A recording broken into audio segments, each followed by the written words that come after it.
ಪ್ರತಿದಿನ ಎಷ್ಟು ಸಲ ನಮ್ಮ ಮೂತ್ರ ವಿಸರ್ಜನೆ ಮಾಡಬೇಕು, ಅಂದರೆ ಯೂರಿನನ್ನು ಎಷ್ಟು ಸಲ ನಾವು ಪಾಸ್ ಮಾಡಬೇಕು ಅಂತಕ್ಕಂಥ ಪ್ರಶ್ನೆ. ಹಾಗೂ ಕೆಲವ್ರು ಏನು ಹೇಳ್ತಾರೆ, ಸರ್ ನನಗೆ ಪದೇ ಪದೇ ಮೂತ್ರ ಹೋಗ್ತಾ ಇದೆ, ಅತಿ ಹೆಚ್ಚಾಗಿ ಮೂತ್ರ ಹೋಗ್ತಾ ಇದೆ, ಅರ್ಧ ಗಂಟೆ ಅಥವಾ 2 ಗಂಟೆಗೆ ಒಂದು ಸಲ ನನಗೆ ಮೂತ್ರ ಹೋಗ್ತಾ ಇದೆ, ನನಗೇನಾದರೂ ಹೆಲ್ತ್ ಇಶ್ಯೂ ಇದೆಯಾ, ಅದರಲ್ಲೂ ಏನಾದರೂ ಕಿಡ್ನಿ ಸಮಸ್ಯೆ ಇದೆಯಾ, ಶುಗರ್ ಇದೆಯಾ ಅಂತಕ್ಕಂಥ ಒಂದು ಅನುಮಾನ ಇರುತ್ತೆ. ಈ ಒಂದು ಮೂತ್ರ ಯೂರಿನ್ ಯಾವ ರೀತಿ ನಮ್ಮಲ್ಲಿ ಉತ್ಪತ್ತಿ ಆಗುತ್ತೆ ಅಂತಂದರೆ, ನಾವು ನೀರು ಕುಡಿತೀವಿ, ಕುಡಿದಂಥ ನೀರು ಹೊಟ್ಟೆ ಸೇರಿದ ಮೇಲೆ ಅಲ್ಲಿ ಅಬ್ಸಾರ್ಪ್ಷನ್ ಆಗಿಬಿಟ್ಟು ನಮ್ಮ ಒಂದು ರಕ್ತವನ್ನು ಸೇರುತ್ತೆ. ರಕ್ತ ಸೇರಿದ ಮೇಲೆ ಆ ಒಂದು ನೀರು ಏನಿದೆ ಅಲ್ಲ, ರಕ್ತದಲ್ಲಿರ್ತಕ್ಕಂಥ ಒಂದು ನೀರು ನಮ್ಮ ದೇಹಕ್ಕೆ ಬೇಕಾಗಿರ್ತಕ್ಕಂಥ ನ್ಯೂಟ್ರಿಯೆಂಟ್ಸು, ಈ carbohydrate, protein, fat, vitamins, minerals ಇವೇನಿದಾವಲ್ಲ ಇಷ್ಟನ್ನು ಕೂಡ ಕ್ಯಾರಿ ಮಾಡುತ್ತೆ. ತೊಗೊಂಡೋಗ್ಬಿಟ್ಟು ಸೆಲ್ಸು, ನಮ್ಮ ಒಂದು ಪ್ರತಿಯೊಂದು ಜೀವಕಣಗಳಿಗೂ ಪ್ರತಿಯೊಂದು ಆರ್ಗನ್ಸಿಗೂ ಕೂಡ ಈ ಒಂದು ಪೌಷ್ಟಿಕಾಂಶವನ್ನು ಅಂದರೆ ನ್ಯೂಟ್ರಿಯೆಂಟ್ಸನ್ನು ಕೊಡ್ತಕ್ಕಂಥ ಒಂದು ಕೆಲಸ ಮಾಡುತ್ತೆ. ಸರಿ, ನೀರು ಈ ಒಂದು ಕಾರ್ಬೋಹೈಡ್ರೇಟು, ಪ್ರೋಟೀನು, ವಿಟಮಿನ್ಸ್ ಎಲ್ಲ ತೊಗೊಂಡೋಗಿ ಸೆಲ್ಸಿಗೆ ಕೊಡ್ತು. ಸೆಲ್ಸಿಗೆ ಕೊಡೋದ್ರ ಜೊತೆಗೆ ಅಲ್ಲಿ ಏನಾಗುತ್ತೆ, ಸೆಲ್ಸ್ ಅದನ್ನು ತೊಗೊಂಡು ಕಾರ್ಬೋಹೈಡ್ರೇಟ್ ಎಲ್ಲ ತೊಗೊಂಡು ಆದಮೇಲೆ ಸೆಲ್ಸಲ್ಲಿ ಮೆಟಬಾಲಿಸಮಿಂದ ಉತ್ಪತ್ತಿ ಆಗಿರ್ತಕ್ಕಂಥ ವೇಸ್ಟ್ ಪ್ರಾಡಕ್ಟ್ಸ್ ಅಂತ ಏನು ಹೇಳ್ತೀವಲ್ಲ, ಉದಾಹರಣೆಗೆ ಯೂರಿಯಾ, ಯೂರಿಕ್ ಆ್ಯಸಿಡ್ ಮತ್ತು ಕ್ರಿಯಾಟಿನ್ ಅಂತಕ್ಕಂಥ ಒಂದಿಷ್ಟು ವೇಸ್ಟ್ ಪ್ರಾಡಕ್ಟ್ಸು ಉತ್ಪತ್ತಿ ಆಗಿರ್ತಕ್ಕಂಥದ್ದು ಅದು ಸೆಲ್ಲಿಂದ ಹೊರಗೆ ಹೋಗ್ಬೇಕಲ್ಲ, ಅದು ನೀರನ್ನು ಸೇರುತ್ತೆ, ಅಂದರೆ ರಕ್ತವನ್ನು ಸೇರುತ್ತೆ. ಈ ನೀರು ರಕ್ತದ ಮುಖಾಂತರ ಸೆಲ್ಸಿಗೆ ಬೇಕಾಗಿರೋದನ್ನ ತೊಗೊಂಡೋಗಿ ಕೊಡ್ತು. ಹಾಗೆ ಈ ಒಂದು ಸೆಲ್ಸಲ್ಲಿ ಉತ್ಪತ್ತಿ ಆಗಿರ್ತಕ್ಕಂಥ ಒಂದಿಷ್ಟು ವೇಸ್ಟ್ ಅಥವಾ ಎಕ್ಸ್ಟ್ರಾ ಏನಿದೆಯಲ್ಲ ಅದನ್ನು ಮತ್ತೆ ತೊಗೊಂಡು ವಾಪಸ್ಸು ಕಿಡ್ನಿಗೆ ಬರುತ್ತೆ.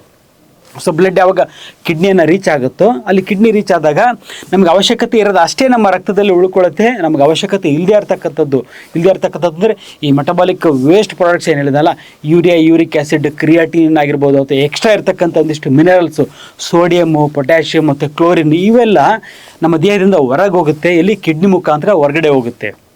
ಸೊ ನಮ್ಮ ಕಿಡ್ನಿ ಮುಖಾಂತರ ಹೊರಗಡೆ ಹೋಗಿದ್ದೇನು ನೀರು, ಅದರ ಜೊತೆಗೆ ಒಂದಿಷ್ಟು ವೇಸ್ಟ್ ಪ್ರಾಡಕ್ಟ್ಸು, ಅದ್ರ ಜೊತೆಗೆ ಒಂದಿಷ್ಟು ಎಕ್ಸ್ಟ್ರಾ ಇರ್ತಕ್ಕಂಥ ಮಿನರಲ್ಸು. ಸೊ ನೀರು, ವೇಸ್ಟ್ ಪ್ರಾಡಕ್ಟ್ಸು ಮತ್ತು ಎಕ್ಸ್ಟ್ರಾ ಮಿನರಲ್ಸು, ಅದನ್ನು ನಾವು ಮೂತ್ರ, ಯೂರಿನ್ ಅಂತ ಕರಿತೀವಿ. ಸರಿ, ಯೂರಿನ್ನ ಒಂದು ಕಾಂಪೋಸಿಷನ್ ಏನಂತ ನೋಡೋದಾದರೆ ಸುಮಾರು 95% ಇದರಲ್ಲಿ ನೀರಿನ ಅಂಶ ಇರುತ್ತೆ. ಇನ್ನುಳಿದ 5% ಮಾತ್ರ ಈ ಒಂದು ಸಾಲಿಡ್ ಪ್ರಾಡಕ್ಟ್ಸ್ ಅಂತಂದರೆ ಎಕ್ಸ್ಟ್ರಾ ಇರ್ತಕ್ಕಂಥ ಒಂದಿಷ್ಟು ಮಿನರಲ್ಸ್, ಸೋಡಿಯಮ್ಮು, ಪೊಟ್ಯಾಷಿಯಮ್ಮು, ಕ್ಲೋರಿನು, ಅದ್ರ ಜೊತೆಗೆ ಒಂದಿಷ್ಟು ವೇಸ್ಟ್ ಪ್ರಾಡಕ್ಟ್ಸ್ ಏನು ಹೇಳಿದ್ನಲ್ಲ, ಯೂರಿಯಾ, ಯೂರಿಕ್ ಆ್ಯಸಿಡ್, ಕ್ರಿಯಾಟಿನ್, ಇದು 5% ಅಂಶ. ಇನ್ನುಳಿದಿದ್ದು 95% ಬಂದುಬಿಟ್ಟು ನೀರಿರುತ್ತೆ. ಸರಿ, ಎಷ್ಟು ಯೂರಿನ್ ಹೋಗುತ್ತೆ ಅಂತಕ್ಕಂಥದ್ದು ಡಿಪೆಂಡ್. ನೋಡಿ, ನಾವು ಯೂರಿನಲ್ಲಿ ಹೋಗ್ತಿರ್ತಕ್ಕಂಥ 95% ನೀರು, ಹಾಗಾಗಿ ಎಷ್ಟು ಯೂರಿನ್ ಹೋಗುತ್ತೆ ಅಂತಕ್ಕಂಥದ್ದು ಯಾವುದ್ರ ಮೇಲೆ ಡಿಪೆಂಡ್ ಆಗುತ್ತೆ, ಇದು ನಾವು ಡಿಪೆಂಡ್ ಆಗ್ತಕ್ಕಂಥದ್ದು ಎಷ್ಟು ನೀರನ್ನು ನಾವು ಸೇವಿಸ್ತೀವಿ, ಎಷ್ಟು ನೀರನ್ನು ಕುಡಿತೀವಿ ಅನ್ನೋದ್ರ ಮೇಲೆ ನಮ್ಮ ಯೂರಿನ್ ಹೋಗ್ತಕ್ಕಂಥದ್ದು ಡಿಪೆಂಡ್ ಆಗುತ್ತೆ. ಸರಿ, ಜಾಸ್ತಿ ಯೂರಿನ್ ಹೋಗ್ತಾ ಇದೆಯಲ್ಲ, ಅದಕ್ಕೆ ಕಾರಣ ಏನು ಅಂತ ನೋಡೋದಾದರೆ 2 ರೀತಿಯ ಕಾರಣಗಳಿರುತ್ತೆ. ಮೊದಲನೇದಾಗಿ ಈ ಒಂದು ಕಾಯಿಲೆಯಿಂದ ಏನಾದರೂ ತೊಂದರೆ ಇದ್ದುಬಿಟ್ಟು ಅದರಿಂದ ಯೂರಿನ್ ಜಾಸ್ತಿ, ಆರೋಗ್ಯ ಸಮಸ್ಯೆ ಇದ್ಬಿಟ್ಟು ಯೂರಿನ್ ಜಾಸ್ತಿ ಹೋಗ್ತಿರೋದು ಒಂದಾದರೆ, ಇನ್ನೊಂದು ಅದು ಮುಖ್ಯವಾಗಿ ಅತಿ ಹೆಚ್ಚಾಗಿರ್ತಕ್ಕಂಥ ಒಂದು ಕಾರಣ ಅಂದರೆ ನಿಮ್ಗೆ ಯಾವುದೇ ಒಂದು ಆರೋಗ್ಯ ಸಮಸ್ಯೆ ಇಲ್ಲ, ಆದರೂ ಕೂಡ ನಿಮಗೆ ಯೂರಿನ್ ಅಂದರೆ ಮೂತ್ರ ಜಾಸ್ತಿ ಹೋಗ್ತಾ ಇರ್ತಕ್ಕಂಥದ್ದು. ಇವತ್ತು ಏನೂ ಸಮಸ್ಯೆ ಇಲ್ಲದಲೇ ಯೂರಿನ್ ಜಾಸ್ತಿ ಹೋಗ್ತಾ ಇದೆಯಲ್ಲ, ಅದ್ರ ಬಗ್ಗೆ ತಿಳ್ಕೊಳ್ಳೋಣಂತೆ. ಈಗ ಎಷ್ಟು ಸಲ ಯೂರಿನ್ ಪಾಸ್ ಆದರೆ ನಾರ್ಮಲ್ ಅಂತ ನೋಡೋದಾದರೆ, ದಿನಕ್ಕೆ 3 ರಿಂದ 4 ಸಲ ನೀವು ಯೂರಿನ್ ಪಾಸ್ ಮಾಡಿದರೂ ಕೂಡ ಅದು ಕೂಡ ನಾರ್ಮಲ್ಲು.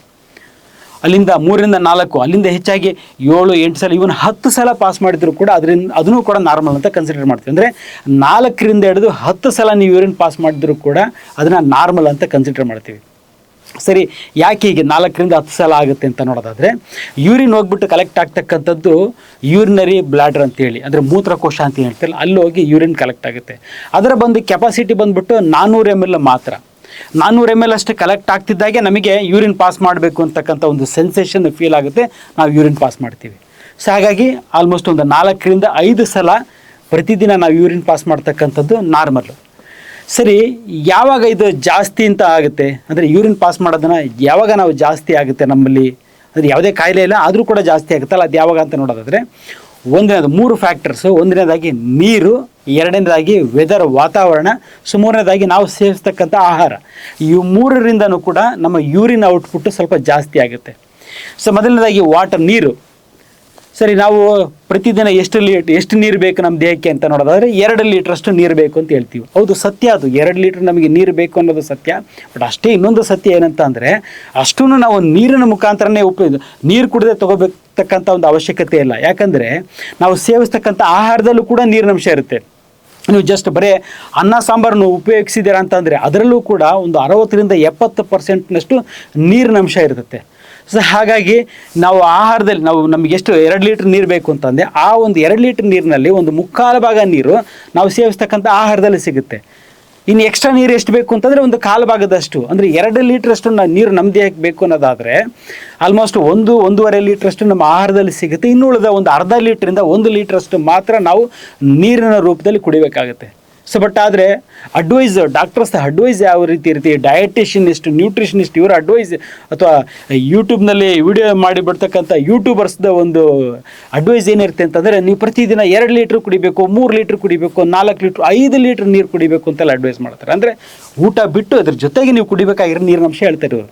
ಯಾವಾಗ ನೀವು ಹೆಚ್ಚಾಗಿ ನೀರು ಕುಡಿತೀರ, 2 ಲೀಟ್ರ್ ನೀರನ್ನೇ ಕುಡಿತೀರ, 3 ಲೀಟ್ರ್ ಕುಡಿತೀರ, 4 ಲೀಟ್ರ್ ಕುಡಿತೀರ, ಆವಾಗ ಯೂರಿನ್ ಔಟ್ಪುಟ್, ಯಾಕಂದರೆ ಇದರ ಒಂದು ಕೆಪಾಸಿಟಿ, ಯೂರಿನ್ ಬ್ಲ್ಯಾಡ್ರ್ ಕೆಪಾಸಿಟಿ ಬಂದು 400 ml ಅಷ್ಟೇ, ಅಷ್ಟು ಆಗ್ತಿದ್ದಾಗೆ ಯೂರಿನ್ ಪಾಸ್ ಮಾಡಬೇಕಾಗುತ್ತೆ. ಹಾಗಾಗಿ ಸೊ ನೋಡಿ, 1 ಲೀಟ್ರ್ ನೀವು ನೀರು ಕುಡಿದ್ರಿ ಅಂತ ಅಂದ್ಕೊಳ್ಳಿ, ಒಂದೇ ಸಲಕ್ಕೆ 1 ಲೀಟ್ರ್ ನೀವು ನೀರು ಕುಡಿದ್ರೆ, ಸೊ 1 ಲೀಟ್ರ್ 1000 ml, ಬ್ಲ್ಯಾಡ್ರ್ ಕೆಪಾಸಿಟಿ ಬಂದುಬಿಟ್ಟು 300ರಿಂದ ಒಂದು 400-500 ml ಅಷ್ಟು. ಹಾಗಾಗಿ 1 ಗಂಟೆ ಒಳಗಡೆ 1 ಲೀಟ್ರ್ ಕುಡಿದು 1 ಅವರ್ ಒಳಗಡೆ ನಿಮಗೆ 2-3 ಸಲ ಯೂರಿನ್ ಪಾಸ್ ಮಾಡಬೇಕು ಅಂತ ಅನಿಸುತ್ತೆ. ಯಾಕಂದರೆ 1 ಲೀಟ್ರ್ ನೀರು ನಮ್ಮ ದೇಹದಿಂದ ಹೊರಗೆ ಹೋಗಬೇಕು, 400 ml ಅಷ್ಟೇ ಹಿಡಿಯೋದಲ್ಲಿ. ಹಾಗಾಗಿ 3 ಸಲ ಯೂರಿನ್ ಪಾಸ್ ಮಾಡಬೇಕಾಗುತ್ತೆ. ಆ ಲೆಕ್ಕದಲ್ಲಿ ಇವರು 5 ಲೀಟ್ರ್ ನೀರು ಕುಡಿರಿ ಅಂತಾರಲ್ಲ, ಆ ರೀತಿ 5 ಲೀಟ್ರ್ ನೀರು ಕುಡಿದ್ರೆ ನೀವು 15 ಸಲ ಯೂರಿನ್ ಪಾಸ್ ಮಾಡಬೇಕಾಗುತ್ತೆ, ಬರೀ ಕೇವಲ ನೀರು ಕುಡಿದು. ಅದ್ರ ಜೊತೆಗೆ ನೀವು ಆಹಾರದಲ್ಲೂ ಕೂಡ ನಮ್ಮ ದೇಹನ ನೀರು ಸೇರಿರುತ್ತೆ. ಹಾಗಾಗಿ ಏನಾಗುತ್ತೆ, ಒಂದು ಆಲ್ಮೋಸ್ಟ್ 15-20 ಸಲ ಯೂರಿನ್ ಪಾಸ್ ಮಾಡ್ತೀರಿ. ಯಾವಾಗ 5 ಲೀಟ್ರ್ ಗಂಟಲೆ 4-5 ಲೀಟ್ರ್ ನೀರು ಕುಡಿದ್ರೆ.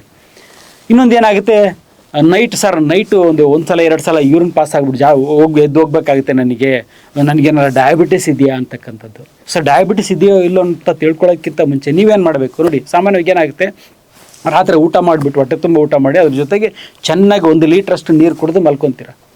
ಸೊ ಈ ರೀತಿ 1 ಲೀಟ್ರ್ ನೀರು ಕುಡಿದು ಮಲಗಿದಾಗ ಏನಾಗುತ್ತೆ, 1 ಲೀಟ್ರ್ ನೀರು ಹೇಳಿದೆ 3 ಸಲ ಯೂರಿನ್ ಪಾಸ್ ಮಾಡಬೇಕಾಗತ್ತೆ ನೋಡಿ. ಹೊಟ್ಟೆ ತುಂಬ ಊಟ ಮಾಡಿ 1 ಲೀಟ್ರ್ ನೀರು ಜಾಸ್ತಿ ಕುಡಿದು ಮಲ್ಕೊಂಡ್ರು ಕೂಡ ಯೂರಿನಿಗೆ 1 ಸಲ 2 ಸಲ ಅಥವಾ 3 ಸಲ ಎದುಕೊಳ್ಳೇಬೇಕಾಗತ್ತೆ. ನೀವು ಡಯಾಬಿಟಿಸ್ ಅಂತ ಹುಡುಕೋದ್ರ ಬದಲಾಗಿ ಇಲ್ಲಿ ಕರೆಕ್ಷನ್ ಮಾಡ್ಕೋಬೇಕು. ಸೊ ಎರಡನೇ ಫ್ಯಾಕ್ಟ್ರ್, ಒಂದನೇದಾಗಿ ನೀರು ಹೇಳಿದೆ, ನಾವು ಅತಿ ಹೆಚ್ಚಾಗಿ ನೀರು ಕುಡಿಯೋದ್ರಿಂದ ಅತಿ ಹೆಚ್ಚಾಗಿ ಯೂರಿನ್ ಪಾಸ್ ಜಾಸ್ತಿ ಆಗ್ತಾ ಇರ್ತದೆ ಒಂದಾದರೆ. ಎರಡನೇದು ಇನ್ನೊಂದು ಏನಂದರೆ ಫುಡ್, ಅಂದರೆ ನಾವು ಸೇವಿಸ್ತಕ್ಕಂಥ ಆಹಾರ. ಸಾಮಾನ್ಯವಾಗಿ ಅತಿ ಹೆಚ್ಚಾಗಿ ನೀವು ನಾನ್ ವೆಜ್ ಊಟ ಮಾಡಿದಾಗ ಅಥವಾ ಚಪಾತಿಯನ್ನು ತಿಂದಾಗ ಅಥವಾ ಹೈ ಪ್ರೋಟೀನ್ ಕಾಳು ಬೇಳೆ ಇಂಥವನ್ನ ಅತಿ ಹೆಚ್ಚಾಗಿ ಉಪಯೋಗಿಸಿದಾಗ ನಮಗೆ ನೀರಿನ ಒಂದು ಅವಶ್ಯಕತೆ ಜಾಸ್ತಿ ಆಗುತ್ತೆ ನೋಡಿ. ಬಾಯಾರಿಕೆ ಜಾಸ್ತಿ ಆಗುತ್ತೆ. ನಾನ್ ವೆಜ್ ತಿಂದು ನೋಡಿ ನಿಮ್ಮ ಬಾಯಾರಿಕೆ ಜಾಸ್ತಿ ಆಗುತ್ತೆ. ಚಪಾತಿ ತಿಂದು ಬರೀ ಚಪಾತಿ ಪಲ್ಯ ತಿಂದು ನೋಡಿ ಬಾಯಾರಿಕೆ ಜಾಸ್ತಿ ಆಗುತ್ತೆ. ಯಾಕೆಂದರೆ ಒಂದು ಫುಡ್ ಇದು ಐಟಮ್, ನಾನ್ ವೆಜ್ ಆಗಲಿ ಚಪಾತಿ ರೊಟ್ಟಿ ಅಥವಾ ಹೈ ಪ್ರೋಟೀನ್ ಇರ್ತಕ್ಕಂಥ ಕಾಳು ಬೇಳೆಗಳನ್ನು ಯೂಸ್ ಮಾಡಿದಾಗ ಇದೇನೆಂದರೆ ಒಂದು ಹಾರ್ಡ್ ಇರುತ್ತೆ. ಹಾರ್ಡಾಗಿರೋದ್ರಿಂದ ಮೆಟಬಲಿಸಕ್ಕೆ ಡೈಜೆಸ್ಟ್ ಆಗಲಿಕ್ಕೆ ಒಂದು ನೀರಿನ ಅಂಶ ಜಾಸ್ತಿ ಅವಶ್ಯಕತೆ ಆಗುತ್ತೆ ಒಂದಾದರೆ. ಎರಡನೇದಾಗಿ ಈ ಫುಡ್ ಹೈ ಪ್ರೋಟೀನ್ ಡಯಟ್ ಏನು ಉಪಯೋಗಿಸ್ತಿರಲ್ಲ, ಇದು ಬಂದ್ಬಿಟ್ಟು ಅಸಿಡಿಕ್, ಇದು ಅಸಿಡಿಕ್ ಫುಡ್. ಹಾಗಾಗಿ ಯಾವಾಗ ನಮ್ಮ ದೇಹನ ಅಸಿಡಿಕ್ ಫುಡ್ ಸೇರುತ್ತೋ ನಮ್ಮ ಬಾಡಿ ಅದನ್ನು ನ್ಯೂಟ್ರಲ್ ಮಾಡಲಿಕ್ಕೆ ಹೋಗುತ್ತೆ. ಹಾಗಾಗಿ ಆಲ್ಕಲೈನ್ ಮಾಡಬೇಕಾಗಿರುತ್ತೆ ಬಾಡಿ. ಹಾಗಾಗಿ ಹೆಚ್ಚಿನ ನೀರಿನ ಅವಶ್ಯಕತೆ ಬರುತ್ತೆ. ನಿಮಗೆ ನೀರಿನ ಅವಶ್ಯಕತೆ ಇರತಕ್ಕಂಥದ್ದು 2 ಲೀಟ್ರ್. ಬಟ್ ಆದರೆ ಯಾವಾಗ ನೀವು ಈ ರೀತಿ ಹೆಚ್ಚಿಗೆ ಪ್ರೋಟೀನ್ ಅಂಶವನ್ನು ಉಪಯೋಗಿಸಿದಾಗ ದೇಹನೇ ಜಾಸ್ತಿ ನೀರು ಕೊಡುತ್ತಾ ಕೇಳ್ತಕ್ಕಂಥ ಕೆಲಸ ಮಾಡುತ್ತೆ. ಯಾಕಂದರೆ ಅಸಿಡಿಕ್ ಇರೋದನ್ನು ಅದನ್ನು ನ್ಯೂಟ್ರಲೈಸ್ ಮಾಡಬೇಕು, ಅದನ್ನು ಆಲ್ಕಲೈನ್ ಮಾಡಬೇಕು ಅನ್ನೋ ಒಂದು ಉದ್ದೇಶದಲ್ಲಿ. ಎರಡನೇದಾಗಿ ನೆಕ್ಸ್ಟ್ ಥರ್ಡ್ ಒಂದು ಫ್ಯಾಕ್ಟ್ರಿ ಏನು ಹೇಳಿದೆ, ವೆದರ್, ವಾತಾವರಣದಲ್ಲಿ ಆಗ್ತಕ್ಕಂಥ ಒಂದು ಬದಲಾವಣೆ. ಈಗ ಬೇಸಿಗೆಗಾಲದಲ್ಲಿ ಏನಿರುತ್ತೆ, ನಾವು ಸ್ವೆಟ್ಟಿಂಗ್ ಆಗ್ತಿರುತ್ತೆ, ಅಂದರೆ ಬೆವರ್ತಾ ಇರ್ತೀವಿ. ನಮ್ಮ ದೇಹದಿಂದ ನೀರು ಹೊರಗೆ ಹೋಗ್ತಕ್ಕಂಥದ್ದು 2 ರೂಪದಲ್ಲಿ, ಒಂದು ಯೂರಿನ್ ಮುಖಾಂತರ ಹೋದರೆ ಇನ್ನೊಂದು ಬೆವರಿನ ಮುಖಾಂತರ ಹೋಗ್ತಾ ಇರ್ತದೆ. ಸೊ ಬೇಸಿಗೆಗಾಲದಲ್ಲಿ ಚೆನ್ನಾಗಿ ಜಾಸ್ತಿ ಬೆವರ್ತೀವಿ, ಅಂಥ ಟೈಮ್ನಲ್ಲಿ ಬೆವರಿನ ಮುಖಾಂತರ ಸ್ವಲ್ಪ ನೀರು ಹೋಗೋದ್ರಿಂದ ಯೂರಿನೇಷನ್ ಸ್ವಲ್ಪ ಕಮ್ಮಿ ಆಗುತ್ತೆ, ಯೂರಿನ್ ಔಟ್ಪುಟ್ ಸ್ವಲ್ಪ ಕಡಿಮೆ ಇರುತ್ತೆ. ಸೊ ಅದು ಬಿಟ್ಟರೆ ಇನ್ನು ಚಳಿಗಾಲದಲ್ಲಿ, ಮಳೆಗಾಲ ಅಥವಾ ಚಳಿ ಇದ್ದಾಗ ಏನಾಗುತ್ತೆ ಅಂತಂದರೆ, ಸೊ ಒಂದನೇದಾಗಿ ಯೂರಿನ್ ಜಾಸ್ತಿ ಆಗಿದೆ, ಯಾಕಂದರೆ ಸ್ವೆಟ್ಟಿಂಗ್ ಇರಲ್ಲ. ಹಾಗಾಗಿ ಯೂರಿನ್ ಔಟ್ಪುಟ್ ಸ್ವಲ್ಪ ಜಾಸ್ತಿ ಇರ್ತದೆ. 4-5 ಸಲ ಮಾಡ್ತಕ್ಕಂಥದ್ದು 7-8 ಸಲ ಮಾಡ್ಬೋದು ನೀವು. ಇನ್ನೂ ಒಂದು ಏನು ಪ್ರಾಬ್ಲಮ್ ಇರುತ್ತೆ ಈ ಚಳಿಗಾಲದಲ್ಲಿ ಅಂತಂದರೆ, ಸ್ವಲ್ಪ ಹೊತ್ತು ಕೆಲವರು ಹೇಳ್ತಾರೆ ಸರ್ ಚಳಿಗಾಲದಲ್ಲಿ ಅರ್ಧ ಗಂಟೆಗೆ ಒಂದೊಂದು ಸಲ ಹೋಗ್ಬೇಕು, ನೀರು ಜಾಸ್ತಿ ಕುಡ್ದಿರಲ್ಲ ಬಟ್ ಆದರೂ ಕೂಡ ಅರ್ಧ ಗಂಟೆಗೆ ಒಂದೊಂದು ಸಲ ಯೂರಿನ್ ಪಾಸ್ ಮಾಡಬೇಕು ಅಂತ ಅನಿಸುತ್ತೆ. ಅದಕ್ಕೆ ಕಾರಣ ಏನಂತಂದರೆ ಚಳಿಗಾಲದಲ್ಲಿ ಏನಾಗುತ್ತೆ, ಮಸಲ್ ಸ್ಪಾಸಮ್ ಆಗುತ್ತೆ. ಈ ಒಂದು ಯೂರಿನರಿ ಬ್ಲ್ಯಾಡರ್ ನಾನು ಹೇಳಿದ್ನಲ್ಲ, ಇದು ಮಾಂಸಖಂಡಗಳಿಂದ ಆಗಿರ್ತಕ್ಕಂಥದ್ದು. ಸೊ ಈ ಒಂದು ಮಸಲ್ ಏನಿದೆಯಲ್ಲ ಚಳಿಗಾಲದಲ್ಲಿ ಸ್ಪ್ಯಾಸಮ್ ಆಗುತ್ತೆ. ಹಾಗಾಗಿ 400 ml ಬದಲಾಗಿ 150-200 ml ಅಷ್ಟು ಯೂರಿನ್ ಕರೆಕ್ಟ್ ಆಗ್ತಿದ್ದಾಗೆ ನಿಮಗೆ ಯೂರಿನ್ ಪಾಸ್ ಮಾಡಬೇಕು ಅಂತ ಅನಿಸುತ್ತೆ. ಅಂದರೆ ಚಳಿಗಾಲದಲ್ಲಿ ಅದಕ್ಕೆ 10 ನಿಮಿಷ, 15 ನಿಮಿಷ ಅಥವಾ 20 ನಿಮಿಷ ಅಥವಾ ಅರ್ಧ ಗಂಟೆಗೆ ಒಂದೊಂದು ಸಲ ಯೂರಿನ್ ಪಾಸ್ ಮಾಡಬೇಕು ಅಂತ ಅನಿಸುತ್ತೆ. ಅದು ನೀರು ಜಾಸ್ತಿ ಕುಡಿತಿದ್ದೀರಾ ಅಂತ ಅಲ್ಲ, ಬದಲಾಗಿ ಅದೊಂದು ಸ್ಪ್ಯಾಸಮ್ಮಿಂದ. ಹಾಗಾಗಿ ನೋಡಿ, ನಾನು ತೊಂದರೆ ಹೇಳಿದೆ, ಯೂರಿನ್ ಜಾಸ್ತಿ ಹೋಗ್ತಾ ಇದೆ ಅಂತಂದರೆ 80-90% ಅದು ನಾರ್ಮಲ್ಲಾಗಿ ಆಗ್ತಕ್ಕಂಥದ್ದು, ಯಾವುದೇ ಒಂದು ಕಾಯಿಲೆಯಿಂದಲ್ಲ, ನಾರ್ಮಲಾಗಿ ನಮ್ಮಲ್ಲೇ ಆಗಿರ್ತಕ್ಕಂಥದ್ದು. ಇದಕ್ಕೆ ಕಾರಣಗಳು ಹೇಳಿದೆ. ಒಂದನೇದಾಗಿ ನಾನು ಹೇಳಿದೆ, ನೀರನ್ನು ಹೆಚ್ಚಾಗಿ ಕುಡಿತಾ ಇರ್ತಕ್ಕಂಥದ್ದು, ವೆದರಲ್ಲಾಗಿರ್ತಕ್ಕಂಥ ಬದಲಾವಣೆ ಹಾಗೂ ಆಹಾರದಲ್ಲಾಗಿರ್ತಕ್ಕಂಥ ಒಂದು ಬದಲಾವಣೆ. ಸೊ ನಾವು ಸರಿ ಮಾಡಬೇಕಾಗಿರೋದು ಯಾವುದು, ಇವು ಮೂರನ್ನ ಕರೆಕ್ಷನ್ ಮಾಡ್ಕೋಬೇಕು. ಹೇಗೆ ಅಂತಂದರೆ, ಅತಿ ಹೆಚ್ಚಾಗಿ ಯಾರು ಹೇಳಿದ್ರು ಅಂತ ಹೇಳ್ಬಿಟ್ಟು ಅನವಶ್ಯಕವಾಗಿ ಅಷ್ಟು ಲೀಟ್ರ್ ಬೇಕಂತ ಇಷ್ಟು ಲೀಟ್ರ್ ಬೇಕಂತ ನೀರನ್ನು ಕುಡಿಯೋದನ್ನು ಅವಾಯ್ಡ್ ಮಾಡಿ. ಯಾಕಂದರೆ ಇಟ್ಸ್ ಎ ಬರ್ಡನ್, ನಮ್ಮ ಕಿಡ್ನಿ ಮೇಲೆ ಒಂದು ಬರ್ಡನ್ ಆಗುತ್ತದು. ಸೊ ನೀರು ಎಷ್ಟು ಕುಡಿಬೇಕು, ಬಾಯಾರಿಕೆ ಆದಾಗ, ಯಾವಾಗ ಬಾಯಾರಿಕೆ ಆಗುತ್ತೋ ಬಾಯಾರಿಕೆ ಕಡಿಮೆ ಅಂದರೆ ತೃಪ್ತಿ ಆಗೋಷ್ಟು ನೀರನ್ನು ಕುಡಿಬೇಕು ಅಷ್ಟೇ. ಸಣ್ಣದಾಗಿ ವೆದರ್ ಹೇಳಿದೆ, ಚಳಿಗಾಲದಲ್ಲಿ ಸ್ವಲ್ಪ ಯೂರಿನೇಷನ್ ಜಾಸ್ತಿ ಹೋಗ್ತಾ ಇರ್ತದೆ, ಅದು ಕೂಡ ನಾರ್ಮಲ್ಲು. ಹಾಗೆ ಬೇಸಿಗೆಯಲ್ಲಿ ಯೂರಿನ್ ಸ್ವಲ್ಪ ಕಡಿಮೆ ಆಗ್ತದೆ, ಅದು ಕೂಡ ನಾರ್ಮಲ್ಲು. ಕಡಿಮೆ ಯೂರಿನ್ ಹೋಗ್ತಾ ಇದೆ ಬೇಸಿಗೆಯಲ್ಲಿ ಅಂತೇಳಿ ಅತಿ ಹೆಚ್ಚಾಗಿ ನೀರು ಕುಡಿತಕ್ಕಂಥ ಒಂದು ಅವಶ್ಯಕತೆ ಏನಿಲ್ಲ. ಸೊ ನೆಕ್ಸ್ಟು ಮಳೆಗಾಲದಲ್ಲಿ ಅಥವಾ ಚಳಿಗಾಲದಲ್ಲಿ ಯೂರಿನ್ ಜಾಸ್ತಿ ಹೋಗ್ತಾ ಇದೆ ಅಂತೇಳಿ ಬಾಯಾರಿಕೆ ಆದರೂ ನೀರು ಕುಡಿದಲೇ ಇರತಕ್ಕಂಥ ಕೆಲಸವನ್ನು ಮಾಡಬೇಡಿ. ಇನ್ನು ಆಹಾರದಲ್ಲಿ ಹೇಳಿದೆ, ಹೈ ಪ್ರೋಟೀನ್ ಡಯಟ್ ಅಡ್ವೈಸ್ ಕೊಡ್ತಾ ಇರ್ತಾರೆ, ಪ್ರೋಟೀನ್ ಜಾಸ್ತಿ ತಿನ್ನಬೇಕು ಅಂತ. ಹೈ ಪ್ರೋಟೀನ್ ಡಯಟನ್ನು ಪ್ರತಿದಿನ ತಿಂದಾಗ ಅದು ಅಸಿಡಿಕ್ ಆಗಿರೋದ್ರಿಂದ ನೀರಿನಂಶ ಜಾಸ್ತಿ ಪುಲ್ ಮಾಡಲಿಕ್ಕೆ ಸ್ಟಾರ್ಟ್ ಮಾಡುತ್ತೆ, ಬ್ಲಡ್ಗೆ ನೀರಿನಂಶ ಜಾಸ್ತಿ ಒಂದು ಅವಶ್ಯಕತೆ ಬರ್ತದೆ. ಸೊ ಯೂರಿನ್ ಜಾಸ್ತಿ ಹೋಗ್ತಾ ಇದೆ ಅಂತಂದರೆ ನಿಮ್ಮ ತಲೆಯಲ್ಲಿ ಬರಬೇಕಾಗಿರ್ತಕ್ಕಂಥದ್ದು ಈ 3 ಫ್ಯಾಕ್ಟರು, ಹಾಗೆ ಕರೆಕ್ಷನ್ ಮಾಡಬೇಕಾಗಿರ್ತಕ್ಕಂಥದ್ದು ಈ 3 ಫ್ಯಾಕ್ಟರು. ಬದಲಾಗಿ ನಾವು ಏನು ಮಾಡ್ತೀವಿ, ಜನರಲಾಗಿ ಯೂರಿನ್ ಸ್ವಲ್ಪ ಜಾಸ್ತಿ ಹೋಗ್ತಾ ಇದೆ ಅಂದ ತಕ್ಷಣ ಇಮ್ಮಿಡಿಯೇಟಾಗಿ ಹೋಗೋದು, ಹಾಸ್ಪಿಟ್ಲಿಗೆ ಹೋಗೋದು, ಚೆಕ್ ಮಾಡಿಸೋದು, ಅನವಶ್ಯಕವಾಗಿ ಟೆಸ್ಟ್ ಮಾಡಿಸೋದು, ಅನವಶ್ಯಕವಾಗಿ ಒಂದಿಷ್ಟು ಮೆಡಿಸಿನ್ಸನ್ನು ತೊಗೊಳ್ತಕ್ಕಂಥ ಕೆಲಸ ಮಾಡಬೇಡಿ. ನಗ್ನಾಗ್ತಾ ಇರಿ, ಆರೋಗ್ಯವಾಗಿರಿ. ನಮಸ್ಕಾರ.